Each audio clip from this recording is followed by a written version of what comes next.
जी नमस्ते नमस्कार। अभी आप देख रहे हैं 4-in-1 भोजपुरी। अभी हमारे साथ मौजूद है भोजपुरी के सुप्रसिद्ध गायक अजय आनंद उर्फ पलटू जी। आइए करते हैं इनसे खास बातचीत। जी बहुत बहुत स्वागत है आपको पलटू जी 4-in-1 भोजपुरी पे। आपको भी धन्यवाद। जी पलटू जी, आपका गाना फिलहाल किस किस कंपनी के माध्यम से रिलीज हो रहा है?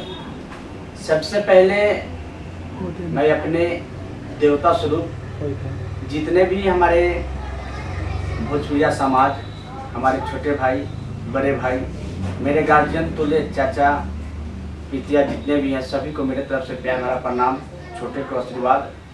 और बहुत ही खुशी मिली आपके इस YouTube चैनल 4-in-1 भोजपुरी पे आने का मौका जो मिला, बहुत खुशी का बात है। और सबसे पहले आप इस 4-in-1 भोजपुरी YouTube चैनल के माध्यम से छोटे बड़े सिंगरों को जो आप आगे की ओर बढ़ावा देते हैं, उससे बहुत दिल खुश होता है। दिल बहुत गार्डन है भाई कि आपका ये यूट्यूब चैनल के माध्यम से हम सभी छोटे मोटे कलाकार, बड़े कलाकार आगे बढ़ते हैं और हम सभी की आवाज़ लोगों के बीच जाता है, बहुत खुशी मिलती है।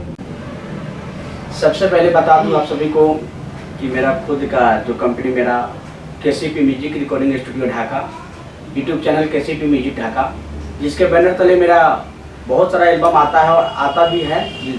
और अभी फ़िलहाल में हमारे बड़े भाई जितेंद्र जी, जिनसे बहुत ही दोस्ती मित्रता और भाईचारा है, उनके कहने पर मेरा कुछ गाना लव म्यूजिक से भी जा रहा है और जाता भी रहेगा। बहुत सुंदर रिस्पांस मिलता है उनके यूट्यूब चैनल से, उनके यूट्यूब चैनल से मेरा गाना बज रहा है जी। तो फिलहाल कुछ दिन पहले सुने थे कि आपका फिल्म आने वाला है, तो आपका फिल्म का क्या हुआ? आप अपने फिल्म के बारे में क्या कहना चाहते हैं दर्शकों के बीच?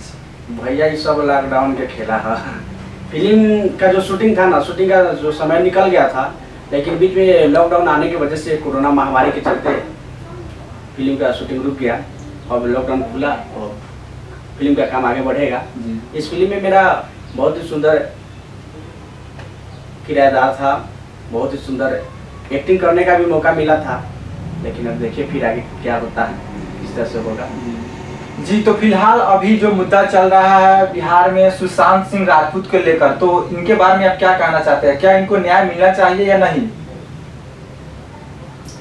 सबसे पहले हमारे बिहार के लाल, पटना के लाल, बड़े भैया सर्वश्रेष्ठ कलाकार, जो कम ही समय में बॉलीवुड में, अपने मुंबई फिल्म इंडस्ट्री में इतना बड़ा अपना अहम भूमिका निभा गए, उनको सबसे पहले उनके छोटे भाई पलटू के तरफ से सादर नमन, सादर प्रणाम। और जहाँ तक की बात है कि जहाँ तक बॉलीवुड में सुन रहे हैं कि बहुत सारे दंगे यूट्यूब पे सुने हैं, बहुत सारे बात सुने हैं, लेकिन कहना यही है कि बॉलीवुड में जितने भी बड़े कलाकार हैं, क्या यार हमको ये समझ में नहीं आता क्या बिहार के कलाकारों का कोई इज्जत नहीं है क्या? कभी सुनते हैं कि बिहार वासियों को गुजरात से मार के भगाया जाता है, कभी बॉम्बे से भगाया जाता है, कभी बंगाल से भगाया जाता है। यार क्या हो रहा है इस भारत में? हमको ये समझ में नहीं आता है। क्या छोटे कलाकार का कोई इज्जत नहीं है, कोई वैल्यू नहीं है क्या? और रही बात की, देखिए सुशांत सिंह ऐसे एक्टर थे, उनका एक मैं मूवी देखा था MS धोनी, इतना दिल को भाया। उसके बाद केदारनाथ देखे, छिछोरे, इतना सुंदर मूवी लगा, इतना लोगों के अंदर और लोगों के सामने जो अपने फिल्म के माध्यम से, जो अपने एक्टिंग के माध्यम से लोगों के बीच कुछ संदेशा देके गए, बहुत ही सुंदर देके गए। लेकिन रही बात कि और सुशांत सिंह सुसाइड किए हैं, उसके पीछे क्या वजह है, उनको फुल न्याय मिलनी चाहिए और हम सभी बिहारवासी उनका सपोर्ट करेंगे। जी तो आपसे क्वेश्चन था कि आप गायकी कितने दिनों से करते हैं? भैया गायकी तो हम बहुत दिनों से कर रहे हैं। पहले अपने गांव समाज में आराधना, अरजाम, जागरण ये सब करते थे। गांव के लोगों ने बोले कि बाबू बहुत अच्छा गाते हो।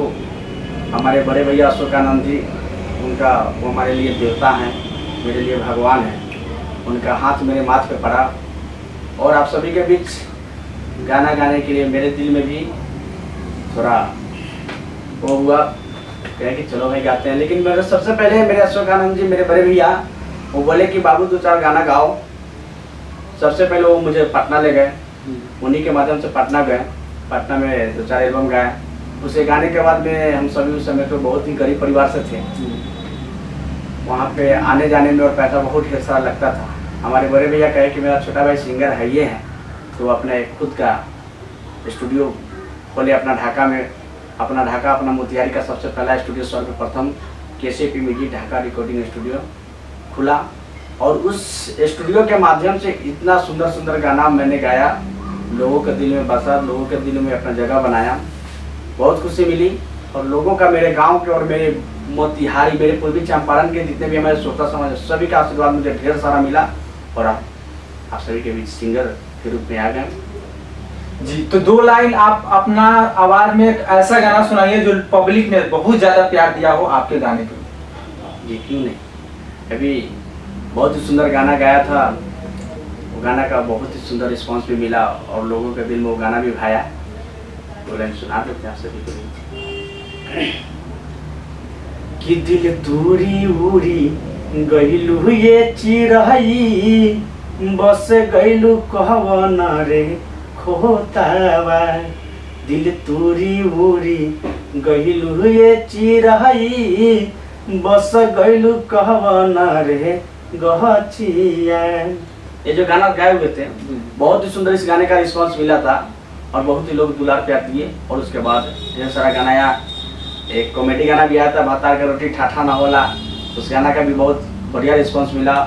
और उसके बाद में गाना आया था हमारे केसीपी म्यूजिक यूट्यूब चैनल के माध्यम से, सामा चकवा का गीत, जो अपना हिंदू धर्म का सर्वश्रेष्ठ पर्व छठ है, छठी मैया का जिस दिन पूजा होता है, उसके बाद में चकवा का जो खेल अपने गाँव समाज में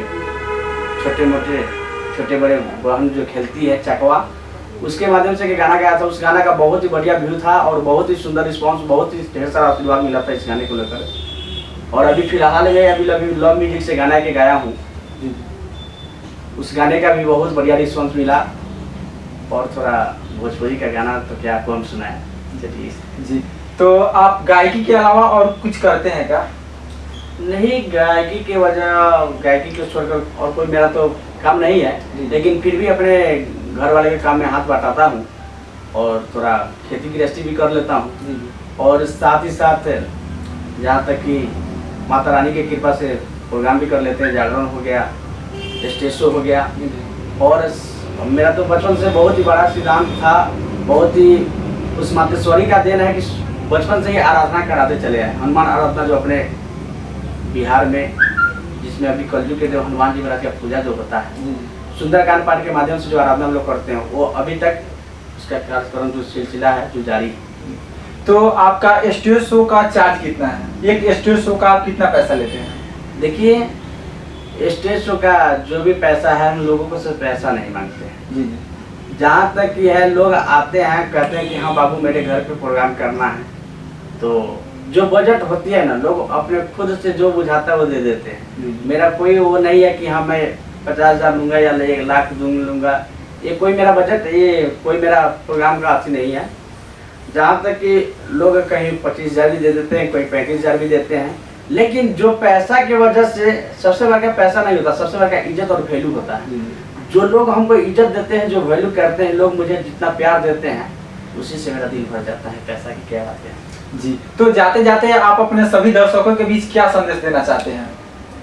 सभी दर्शक से हम कहेंगे कि जो मेरे छोटे भाई जितेंद्र जेपी राजा जी, जो अपने इस यूट्यूब के चैनल माध्यम से हम सभी को, हमारी आवाज़ को आप सभी को बीच रख रहे हैं, भैया आप इस चैनल को सब्सक्राइब करेंगे, और इनके चैनल से जितने भी सिंगरों का जो आवाज़ आप सभी के बीच में जाएंगे, आप सभी उनको सुनेंगे और कमेंट करके ज़रूर बताएंगे। और रही बात कि जो भी हमारे गाना को आप लोग सुन रहे हैं, मेरे देवता स्वरूप, मेरे भाईजन, मेरे चाचा पितिया, सभी को मेरे तरफ से प्रणाम नमस्कार। और रही बात कि हमारे जो एक 4-in-1 भोजपुरी, चंपारण के लाल, मोतिहारी के शान, हमारे जितेंद्र जेपी जी, जो हम सभी कलाकारों को अपने ढाका क्षेत्र से, अपने मोतिहारी क्षेत्र से सभी को आगे बढ़ा रहे हैं, उसके लिए मैं बहुत खुश हूँ यार। लव यू यार, लव यू। चलिए, बहुत बहुत धन्यवाद पलटू जी आपको 4-in-1 भोजपुरी पे आने के लिए। Thank you so much.